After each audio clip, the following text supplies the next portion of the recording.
All right, so we've got just about everybody in the room now. So welcome everybody to Thursday's BWSI seminar series. We have a very exciting talk today. Professor Dina Katabi, who is the Andrew and Irma Viterbi Professor of Electrical Engineering and Computer Science at MIT, is with us today. She's also the director of the MIT Center for Wireless Networks and Mobile Compute. Professor Katabi has, I know I say this every time, but this is really an amazing career achievements. So as you have seen from some of our past presenters, she is also a member of the National Academy of Engineering, which is a very prestigious honor. She is a MacArthur Fellow. She has won the ACM Prize in Computing and the ACM Grace Murray Hopper Award. She has 2 SIGCOMM Test of Time Awards. She has a Sloan Fellowship and the IEEE William Bennett Prize. She's a co-founder of a startup company called Emerald Innovations. And she's going to talk to you today about some of her research in RF wearable technology. She got her bachelor's degree at Damascus University and her master's and PhD here at MIT. And so please remember to put your questions in the chat, and I will call on you at the appropriate time. And with that, thank you so much, Dina, for being here today, and I'll turn it over to you. Hi, everyone. Thanks, Jen, for the nice introduction. And hi, guys. It's a pleasure to talk to you. So let me share my slides. So I'm going to talk to you today about my work on passive monitoring of people and their physiological signs and its application to COVID-19.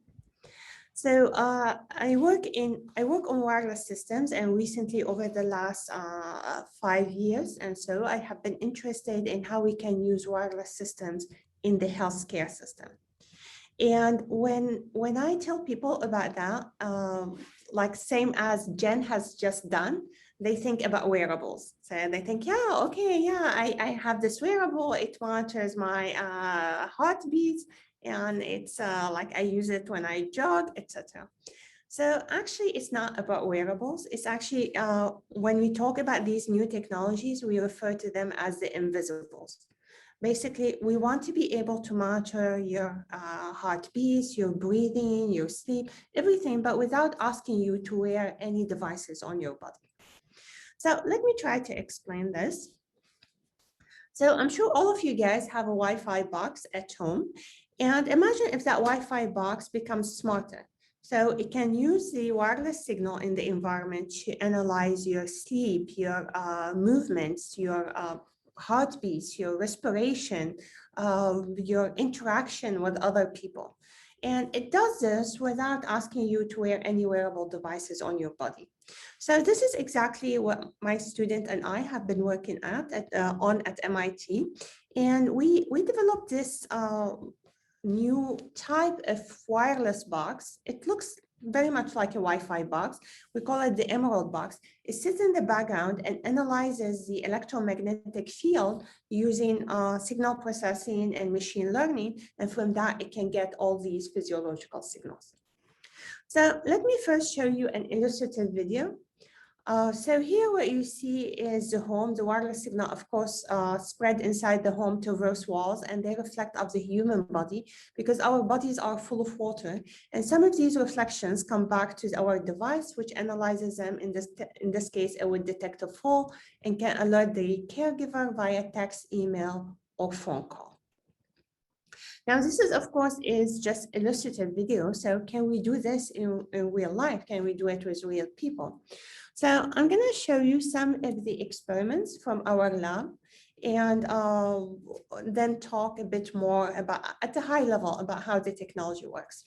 So let's see some of these experiments here. So here you see one of my students. This is an office in CSAIL, and you see this big arrow. So our device is not even in the same office as this person. We're going to monitor him from the adjacent office using the fact that wireless signal can traverse walls. This person has no accelerometer, no cell phone on him.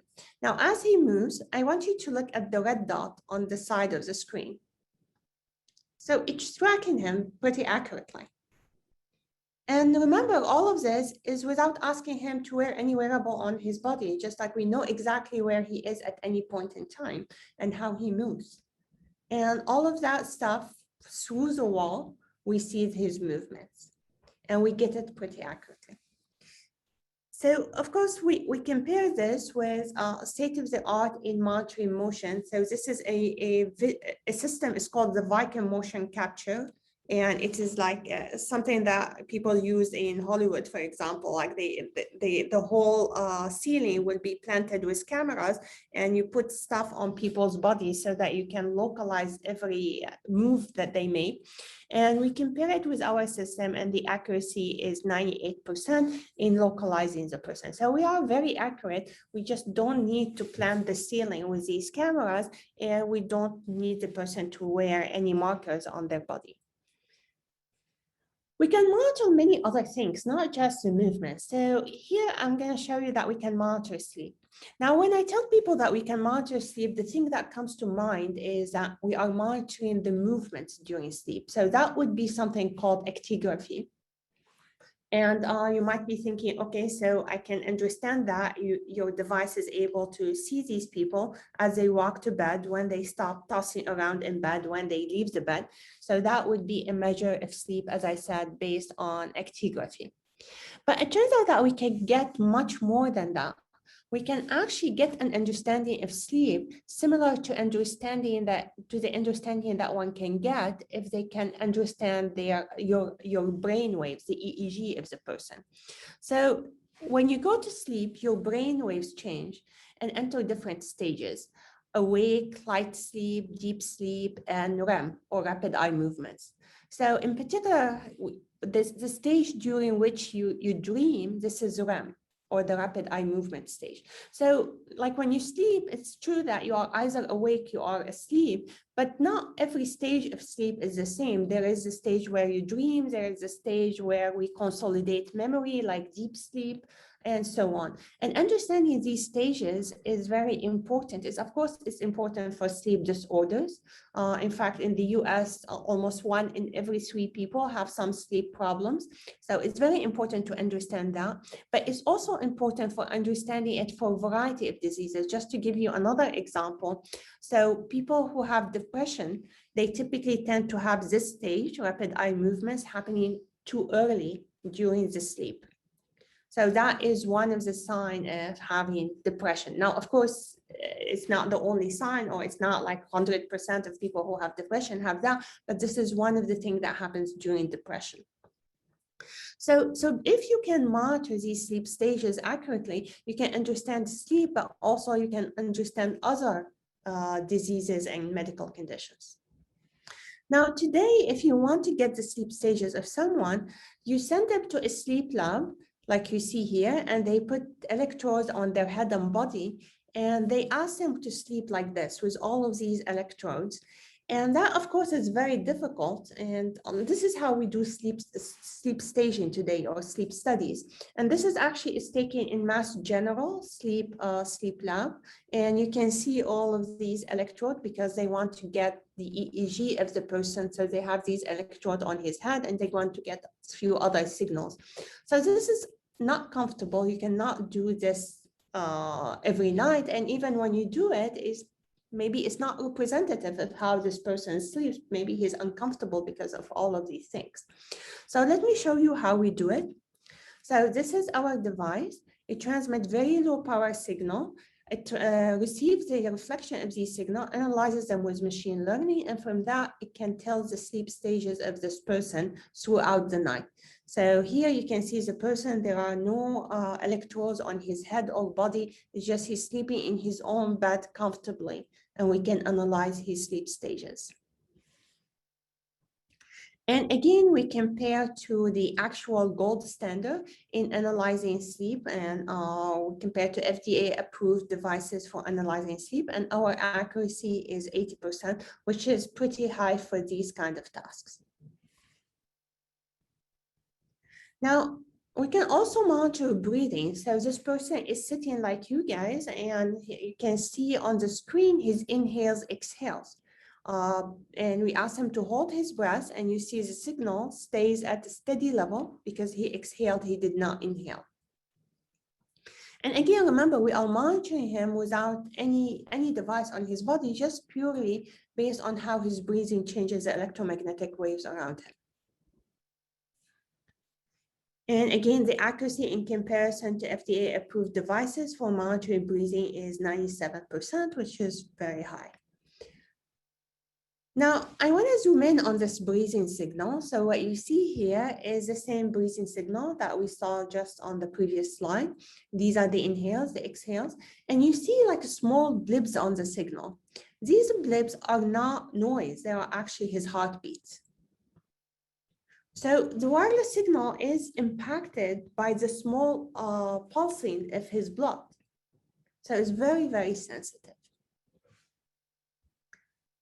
So I want to tell you a bit about how it works, but of course I cannot tell you all the details. So I'm going to talk at a very, very high level. So let's try to understand what's going on here. So when you transmit a wireless signal, of course, it can traverse walls and occlusions. It reflects off the human body because our body has water in them. And we analyze these minute reflections that come back to our receiver and try to understand something about this person. Now, the first thing that you can think of is if you are trying to monitor the location of the person. So we all know this very simple equation. Distance is equal to reflection time multiplied by the speed of light. So distance is equal to time multiplied by speed. That's very basic. So we all know the speed of light, and electromagnetic waves travel at the speed of light. So if you want to track the distance of the movement, you can say, okay, so I can measure the reflection time. And from that, I can get the distance and how this individual is moving. And in fact, this is kind of how radar works. So in monitoring time, you can ask, okay, so how do I monitor time? So if you want to monitor time, you need to measure time at like very, very short time intervals, tens of picoseconds. So that's difficult. One thing that people do in radar is something called FMCW. And FMCW it's a type of radar, and the way it works, let me explain it to you. So if you think about your signal along two dimensions, one is frequency, one is time, then you transmit a signal where the frequency increases linearly in time. And this signal goes and reflects off some reflector, let's say the human, and comes back. And the time difference between the transmitted signal and the received signal, which is the time of reflection that we want to measure, this is going to be linearly proportional to the change in frequency at any point in time. Because your signal, your choice was to transmit a signal where time and frequency are linearly related. And measuring frequency, particularly changes in frequency, is much easier than measuring time at picoseconds. So you can measure changes in frequency using very simple devices like something called a mixer, for example. So this is actually here, what I'm saying is nothing but radar. And in fact, at Lincoln, they are really the expert on radar technologies. So, but the problem is that if you take this as is and you try to apply it to measuring humans in indoor situation and their physiological signals, you're gonna run into multiple problems. So let me show you what happens. So the first thing that happens is that when you have a person in a room, in just a standard indoor environments, the signal not only reflects of the human body, it reflects of everything in the environment. It reflects of the wall, of the table, of the chair, the computer, the ceilings, everything. So instead of just getting that reflection that we talked about, that we can measure and monitor very accurately, you're gonna get all of these massive reflections. And actually some of the hardest reflection is what we call secondary reflections. Basically, the signal may reflect off me and then goes reflect off the wall and then off another wall. So you start having all of these reflections moving with me when I move. And you get a fictitious people that all moving together. It becomes a mess. So instead of getting this like one frequency that refers to the human, you get a mess of signals that you really cannot tell where the person is. And this is what we call in communications, in wireless communications, multipass effect. And it masks the person drastically. Okay.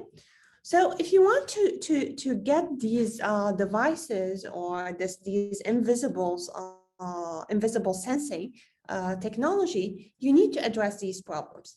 In particular, you need to address two things. The first one is, how do we extract the human body from this mess of signals?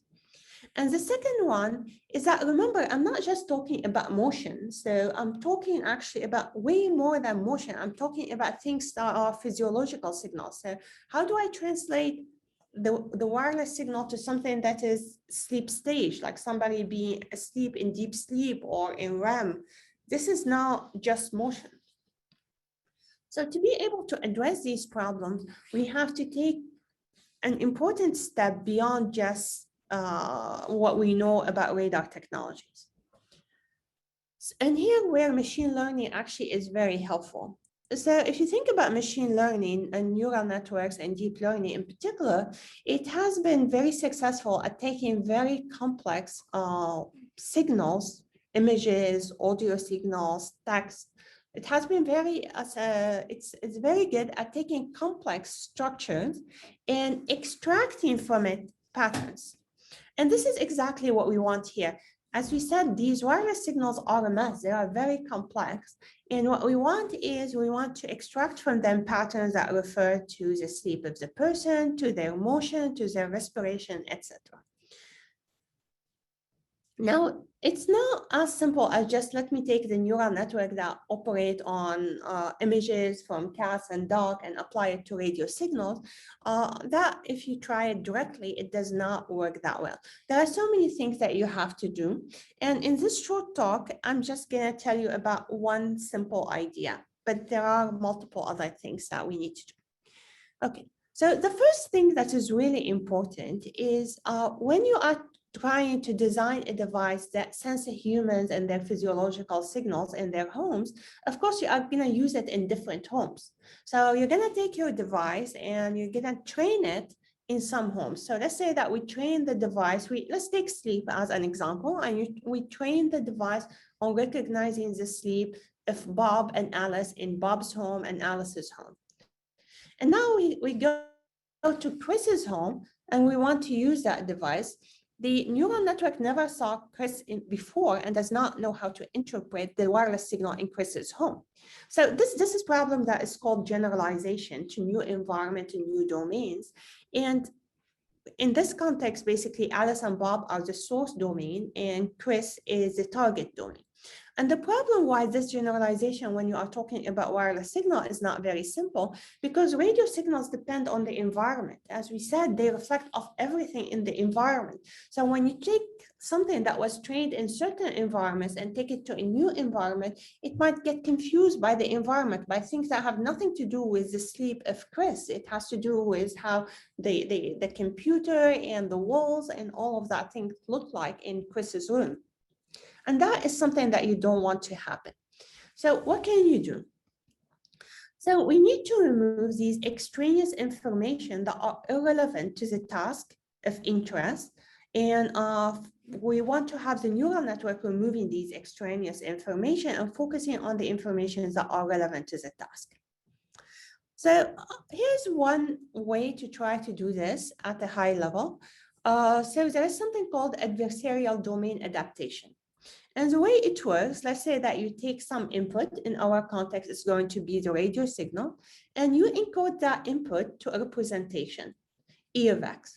And then from this representation, you want to do some prediction. In our case, let's say that we want to predict whether the person is asleep and in which sleep stage they are in. Now, as we said, we want to remove the extraneous information that is about the environment in Bob's home and in Alice's home. So we want this representation, E of X, to be free of extraneous information that are irrelevant to the task of interest. How do we do this? One way to do this is this thing that I told you about, which is called adversarial domain adaptation. So basically, you imagine that you are playing a game. So you have multiple neural networks, not just one. You have a neural network that is called the discriminator. And the job of the discriminator is to decide based on this signal or the representation of the signal, E of X, where the signal comes from. Is this the home of Alice? Is this the home of Bob? Is this the home of Jen? Is it the home of Dina? So it's going to see a wireless signal and its representation, and it's going to try to decide where it's coming from. And the job of the neural network that is the predictor is to take the same representation and predict the health metric that you are interested in. And now you play a game where as you are training the neural network, you actually want the discriminator to lose. So at the beginning, you train the discriminator a bit to start understanding what is the environment that the signal is coming from, but eventually you want him to lose. And you want, by losing, it means that the representation E of X doesn't have information about where it's coming from, so it doesn't have information about the environment, but since the prediction still works, it has information about the health metric of interest. And typically what you do is that you train with a loss function that looks like this, where it is the predictor loss minus the discriminator loss. Now, this is the basic of something called adversarial domain adaptation. Now, you might have the question, like, how can I ensure that the discriminator will just remove information that is related to the environment and will not remove information that is related to the person's sleep, to the task of interest? And you're right, I mean, you have no guarantee here that, no guarantees that this is not going to happen. So in this format, in this very naive format, the discriminator may actually remove useful information. So what we did, we changed this to something we call the conditional discriminator. And in this case, instead of just running a standard discriminator, we are going to tell the discriminator the output of the predictor. We are going to tell him the sleep stage, okay? And in that case, because he knows that, as we play the game, we cannot win by hiding the sleep stage from him because he already knows it. I mean, we can hide it from the representation, but this is not useful because he gets it as input. So, and now as a result of this, of changing the discriminator to a conditional discriminator, now we can prove that a conditional discriminator at equilibrium will remove only the extraneous information, but it will leave the useful information for the prediction. So now we got what we want. We removed all the information that is irrelevant to the task, and we kept the information that is related to the task without even knowing and having to describe what information is relevant and what information is not relevant. So this is very high level, and I want to go back and show you, of course, there are many other things that we do to make these things work and to train a neural network that understand electromagnetic waves, but I hope that you got a flavor. And now let's go back and see what else we can do. So I'm going back to this. I showed you my student and I showed you how we can track him. But when we were tracking him, like when he was moving, you saw the red dot was sliding with him. You couldn't tell whether he was moving with his right foot or left foot. It was just sliding. And when he stops, you see the red dot, like if I make it, I want to make him stop. So if he stops, now you see the red dot stops, but you don't know whether he's standing or sitting. Maybe he is sitting, maybe there is a chair there and he's sitting, you don't really know. So we went ahead and kept developing these systems, and now we can get much more information than purely understanding how people just are moving on a plane. So this is our newer system, and I changed here the format on you. So the bigger frame is what the wireless device understands. So that big frame is the information that the wireless device outputs. And this small picture or RGB video here is the information inside the room. This is just for you so that you can see what is happening. So let's monitor these people using the wireless signal by our new system. Now you see as he sits on the chair, you got the full skeleton, you know that he's sitting on a chair. As he stands, you know that he's standing. When he moves his left foot, you know it's the left foot. When he moves the right foot, you know that it is the right foot. And remember all of this by analyzing the radio signal through the wall. So you are really seeing a skeleton of how those people are moving behind the wall. Now, also, we went ahead and looked at whether we can identify the action that they are doing. And so I'm going to show you here at the bottom, you see the person, the student, he's going to perform some action. And this is the skeleton. I'm just putting here the skeleton in 2D format. And let's see, we trained actually to recognize the action that the person is performing. So here's a student, he's gonna kind of like comb his hair, and you can see the skeleton also using the wireless signal, looks like he's combing his hair. And then he's picking up and emulating drinking, and the skeleton also drunk, and he's like putting something in his pocket, and he's gonna point at something. And again, remember all of this you can do using wireless signals through walls, discovering what people are doing behind closed, behind the wall. Now, of course, there are many applications for this technology, but in particular, we are interested in the healthcare domain. We are interested basically understanding the physiological signal of people, how they are impacted by diseases, and what happens to our breathing, our motion, and as a result of disease, and how that can be used to improve the health of the individuals. So we monitor many diseases, as you can see here: Parkinson's, Alzheimer's, atopic dermatitis, Crohn's, etc. But I want to show you some of the results from one particular disease. Before I want to show you, this is our device, as you can see on the wall. It's just very non-obtrusive. It just sits on the wall and monitors a person. It doesn't need any information or interaction. So I want to show you some of our results monitoring patients who have COVID disease. So last year, I'm sure all of you guys heard about COVID has impacted dramatically assisted living and retirement homes. And because they have, of course, older people who are already sick, and it caused a huge problem in those communities. Now, the issue is that when people are impacted by COVID, when somebody is testing positive for COVID, what happens typically, you tell them to go to their home and quarantine, to stay at home and to stay away from anyone else until they recover from COVID, until they become COVID negative. But imagine those older people sitting there trying to recover from COVID, and they are already sick. And what if actually things go wrong? What if they are having breathing depression? What if they are having problems? There is nobody around because they are supposed to quarantine and not to see or contact anyone. So you want to monitor those patients as they are recovering to make sure that the recovery process is smooth and no problems are happening. So we worked with some of these retirement homes to monitor the patients who are COVID patients. And I'm going to show you some of the results here. So here what you see, we are monitoring the breathing of this patient. So on this side, you see the breathing of the patient on April 7, and she had 23 breaths per minute. So her breathing rate was high. Now you can see on the other side, here, April 11, so this is 4 days later, and the breathing rate is 18 breaths per minute, so significantly lower. So the patient is recovering and her breathing rate is decreasing, going back to its baseline. So when people also recover, they become more agile, so they move much faster. So here again, you see a patient between 2 different days.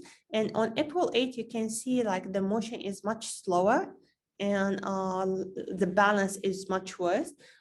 Just 3 days later, the patient can move much faster and is more agile and more able to move. So all of these are good sign of recovery from COVID.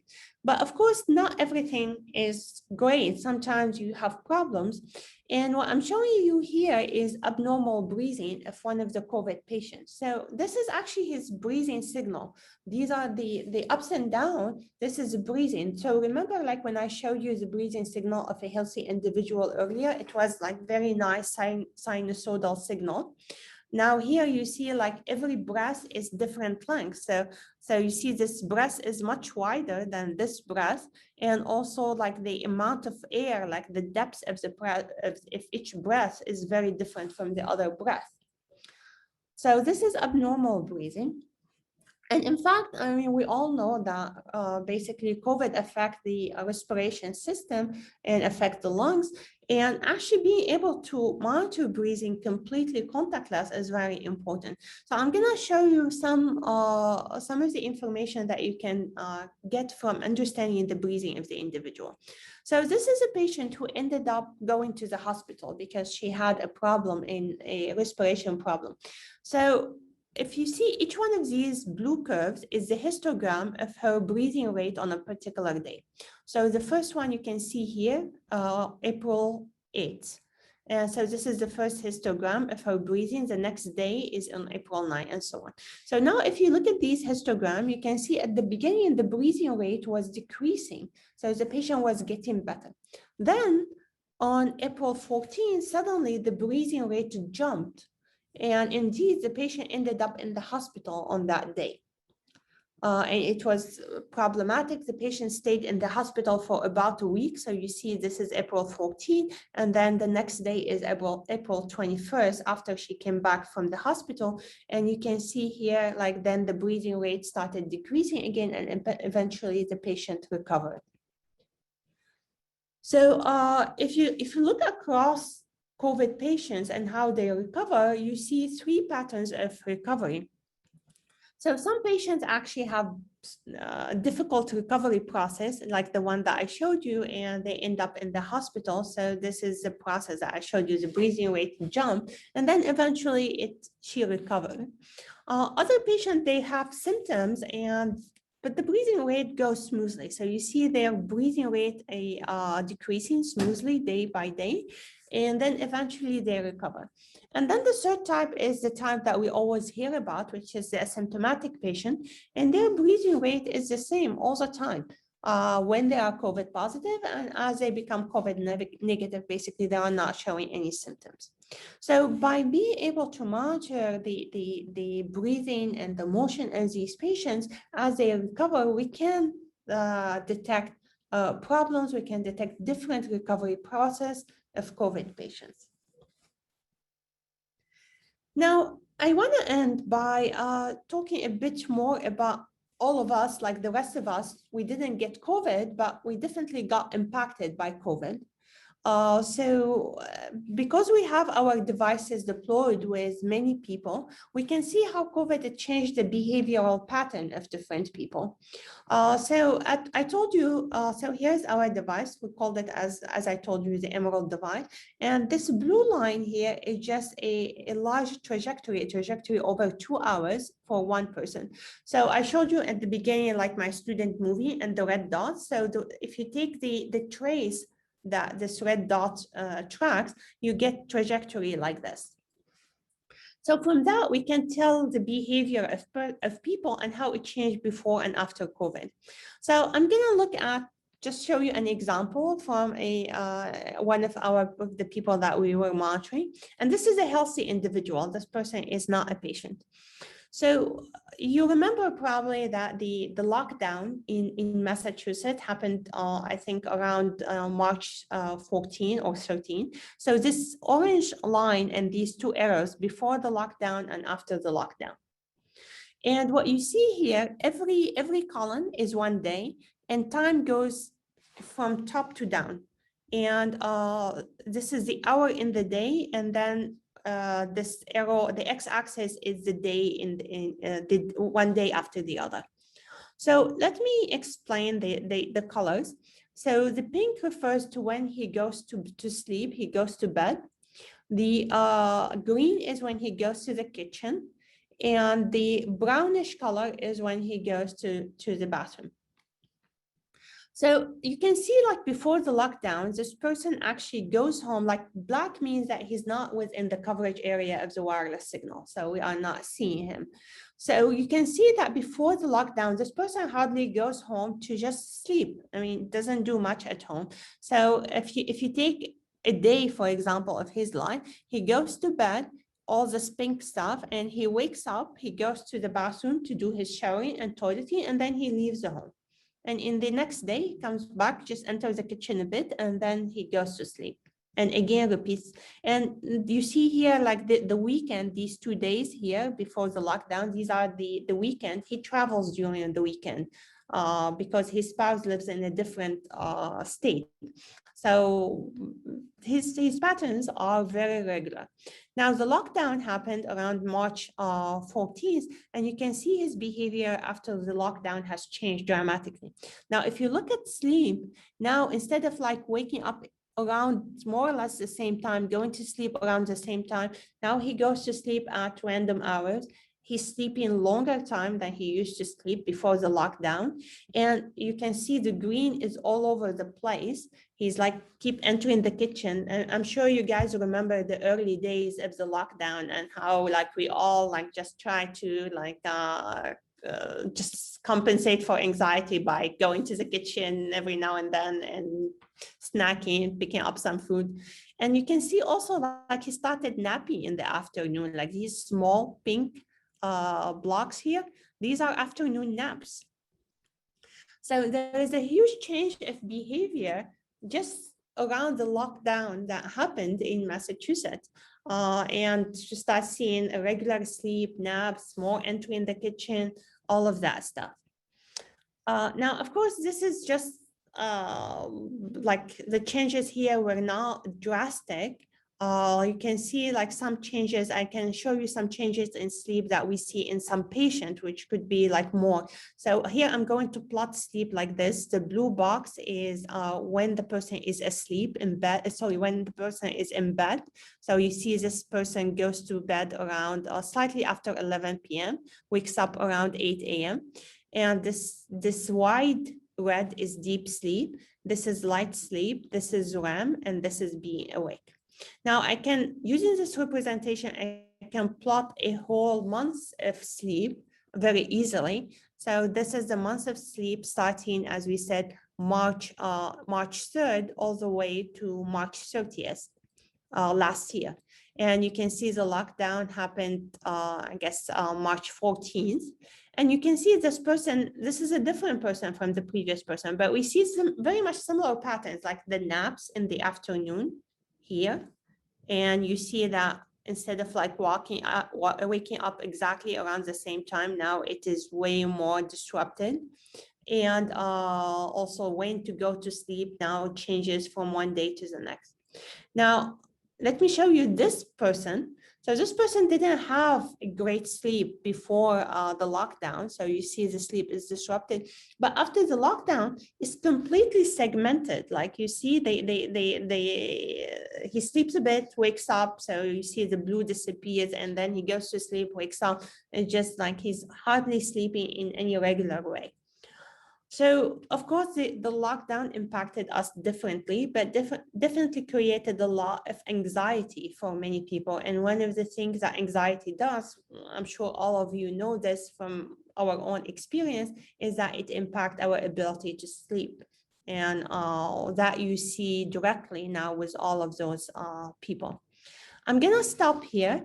And as I said, really what we are doing in my group at MIT is to try, it's what we call the move from wearables to the invisibles. Like we want to be able to monitor health, but we want to monitor it in a completely non-obtrusive way. It's just our devices, we want them to disappear into the environment. People, they live their lives the same way they live it today. But at the same time, when there is any health issue, we can detect it and we can alert the persons themselves or their caregiver. Of course, I want to end with one point. Of course, when you have technologies that can see through walls and can monitor physiological signals, you have to be very, very careful about privacy and security. So in our research, of course, everything that we do, we first like have a protocol and we get IRB approval so that we are sure like the research is ethical and is not, we are not doing anything that could harm the individuals. And in addition to that, of course, we are very careful and having a solution to address privacy issues, security issues, all of that. So I'll stop here and take any questions. Thank you, Dina. That was fascinating. That was some really exciting technology, and there are a lot of questions from the students. I guess maybe we could start with maybe pulling the thread on the security a little bit. Sydney, you had a question about security considerations and privacy.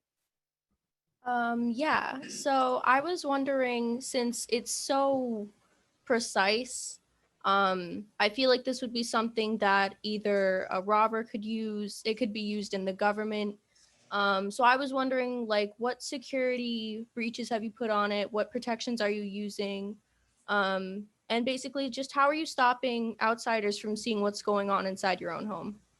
Yeah, so there is a concept in computer science that we use for privacy protection and security, which is it's called challenge response. So I'm sure all of you guys have seen CAPTCHAs. So a CAPTCHA is a challenge response. So I give you a CAPTCHA, I give you an image, and I want you to prove to me that you are a human by answering a question about the object in the image, for example. And we can use the same exact concept because the device is able to track the movement of the human.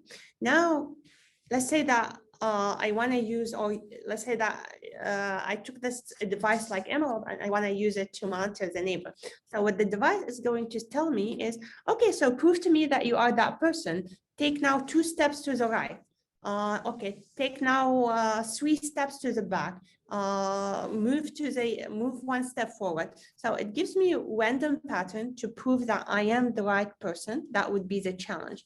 And if I fail to prove that, then I failed the response. And also, because the device has a notion of space, it also check that they ask the person to walk the environment that they are asking to monitor to check that it is their own home, that they have access to that environment. That was really interesting. Thank you. Sure. Sanath, you had a question about the impact, safety impact. Basically, my question was like, how would the radio signals in your like machine, how would it impact the brain? Because like, I've known that long exposure to certain signals, like radio signals or something like that, it can actually damage the brain. So like, how do you plan on like maybe counteracting that or avoiding that? Yeah, so I think, so first of all, let me just emphasize that there is no danger to the brain and we don't interact with the brain. So the basically the radio signal that we use are much lower power than your Wi-Fi. The average Wi-Fi that you have in your home, I have in the environment around me, we have at MIT everywhere.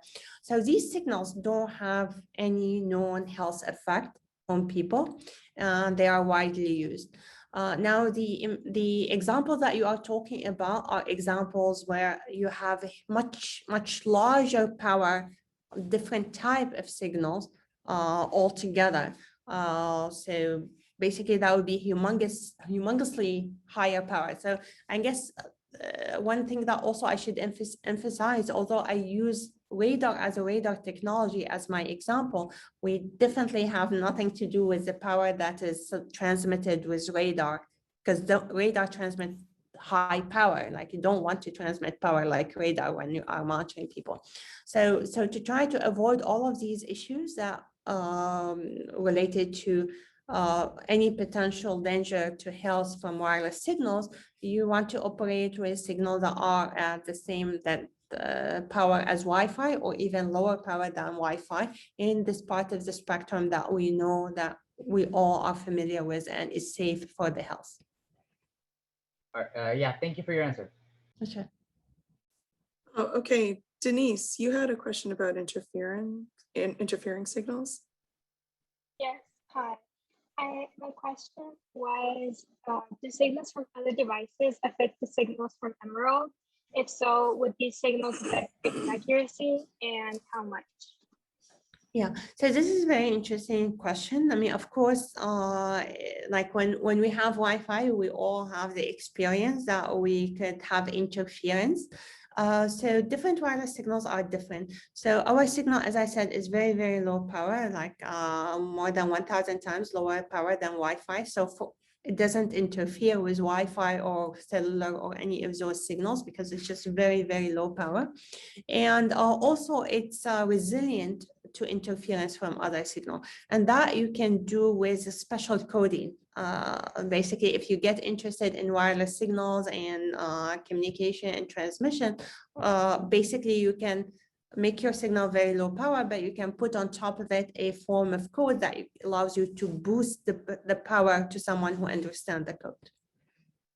Oh yeah, I was wondering, yeah, how cost effective is this device? And assuming it is more costly than using wearable devices, how much of an obstacle do you think that'll pose in actually implementing it? Yeah, so cost of these kind of devices is very much depend on the number of devices that you produce. So like I tell people, like if you produce of the Emerald device as many as we produce Wi-Fi boxes, it will be no more expensive than your Wi-Fi box. But it's all whenever you are producing electronics, really it's about mass production. So the reason why any particular electronic device, not any, but the vast majority of consumer devices are cheap is because you produce a mass production. If you try, the first time anyone produced one of those devices, it was expensive because you are like putting a whole assembly line to produce one device. Amanda Sherman, you had a question about other applications or uses. Okay. It might take me a while to scroll up in the chat just because there's so many messages. Actually, do you want someone else to go first? It's gonna take me this question. Sure, if you want, we can skip forward and come back to you. How about Ditanshu? You had a great question about diagnosing things early. Yeah, thank you so much for your excellent presentation. I am really fascinated by the invisible technology, that aspect. So I was wondering whether this technology could be used to diagnose long-term and short-term diseases before the patients do, or if they're feeling not so well, but they don't really know if they have the disease. Yeah, so I mean, of course, all of the potential of these devices, we don't really know about everything because, I mean, once you start using it and seeing what they can detect, what they cannot detect, we will learn much more. But I can tell you that for sure that in certain cases, of course, yes. Like we, in particular, we are working with medical doctors who are using the device to monitor Parkinson's patients. So they are interested in Parkinson's and that's what they were focused on. But the device, one of the patients had a heart attack and you can look at the signal from that patient during the whole week before actually he ended up in the hospital and had the heart attack. You can see his respiration was much more elevated than his usual respiration. He's staying in bed much longer time than he used to stay. Even his gait, his movement is slower than his usual movement. So the device definitely can give you signs that there is something that's earlier than actually when the exacerbation happens, and hopefully can help people reacting early on. Thank you so much. Hey, Amanda, do you want to ask your question now? Yep. So my question was, because this device is tracking like the data of people, what are the ethical implications of this technology and what measures are in place to ensure that the tracking of data is consensual by that person? Yeah. So, I would say that there are multiple levels to that. So the first thing is when we do our research, I mean, you guys are MIT student also, and if you do any research that involves a human subject, you have to write a protocol about that research and submit to a body called IRB. I'm not sure, I don't even remember what it stands for, but the IRB at MIT is going to look at the study that you are doing and whether what you are doing is ethical, and otherwise it will tell you to change it or not to do it. Or so whenever we do anything, of course we get IRB approval for our studies, particularly in fact if we are working with hospital, then they also get an IRB approval from the hospital for the study. So this is one thing to make sure that everything is ethical and also beneficial to the patient, because I mean you can't do something that's could harm the patients in any way, both safe and ethical. And the other thing is basically our policy in general is that the person owns their data. So the person, even like when you are monitoring a patient, typically you have something called informed consent. So you have to tell the person exactly what is monitored and what is the data that is collected. And they have to decide, okay, it is okay for me that this data is given to my doctor. It's okay that the research team is looking at this data to try to discover, to do this type of analysis. So these things are very important, and I encourage all of you guys who are looking at doing research that involve human subjects to leverage the MIT IRB and ask for their approval for any study. Thank you. This was fascinating. So thank you. That's great. Well, Dina, thank you so much for being here today. We have two students who are part of the Medlytics class who'd like to thank you on behalf of all of BWSI. So Jasmine Young and Lucas Lee, could you unmute and please thank our speaker? Hi, so we wanted to thank you so much for your presentation, and the challenges that you went through were so insightful and helping us as the students to understand the process that you underwent. And I really love learning about this futuristic innovation of Emerald that you and your team developed, and it's going to have numerous positive effects in the future, especially regarding COVID, sleep, motion, and even more. And so again, thank you for your talk. Thank you. Thank you so much. Like Jasmine said, I definitely learned a lot. It definitely connected to what we're doing in class right already with dealing with data science and medicine. We, like you're talking about sleep, we're also actually doing a project right now relating to that, detecting the stages of sleep. So to show appreciation, here's a virtual t-shirt from Wearables. There might be one coming to you soon. So thank you so much once again. Hope you had a great time with us. Thank you guys. It's a pleasure talking to you. Okay, thank you so much, Dina. And students, I will see you next week. Thanks, Thank Jen. you. Bye, Thank you. everyone. Thank you. Thank you. Thank you. Thank you so much. Thanks. Thank you. Thank you. Thank you.